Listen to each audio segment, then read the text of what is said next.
Atelier Vens Vanbelle has created a contemporary home behind the preserved facade of a former school in Ghent, featuring arched spaces that extend between the original windows and a new living room. The building was originally constructed in 1908, but only the facade remained by the time its current owners asked a studio headed by Dries Vens and Martin Vanbelle to create a home on the disused site. 3 previous owners had failed to find an appropriate use for the plot situated behind the heritage-listed facade, which had to be preserved in its original state. A key consideration was how to integrate the large arched windows facing onto the street into the design for a new-build private residence. The windows are also raised above the street level, and the studio decided to enhance the connection between the interior and its surroundings by creating tube-like spaces aligned with these glazed surfaces. Contact with the street is very important, so it was decided to extrude the windows into spaces, the architects explain.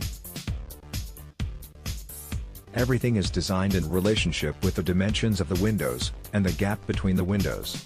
The first of the openings forms the main entrance from the street, the second extruded space contains a kitchen, and the area culminating in the final window accommodates an office. The deep walls between the carved spaces incorporate key functional features, such as appliances, worktops and storage in the kitchen, and a desk and shelving in the office. A space between the entrance hallway and the kitchen conceals a toilet and a staircase that leads up to the first floor, and down to a partly submerged basement level providing additional storage and a laundry room. The 3 arched spaces also align with niches incorporated into the new rear facade, which provide spaces for built-in storage and ledges for seating that overlook the garden beyond. The main living area occupies the space between the 2 extruded white volumes and features a contrasting palette of raw, untreated materials that lend it a tactile and lived-in feel.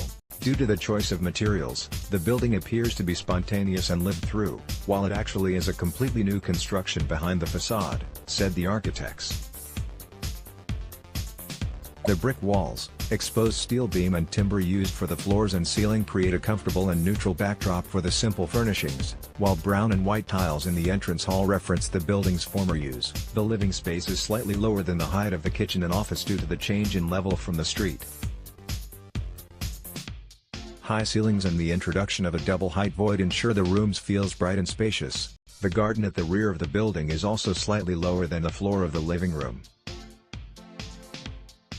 A shed covered in mirrored panels at the end of the turfed area helps to make this compact outdoor space feel larger. The void at the center of the building is topped with a skylight and lined with greenhouse profiles supporting panes of mirroring glass that reflect daylight down into the living areas.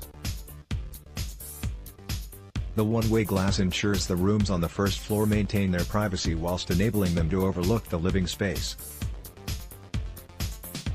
A landing that extends around the void provides access to a master bedroom and the 3 children's rooms on this level, as well as a bathroom with a separate wet room housing the bath and shower. The studio previously used mirrored panels to clad an extension to a notary's office.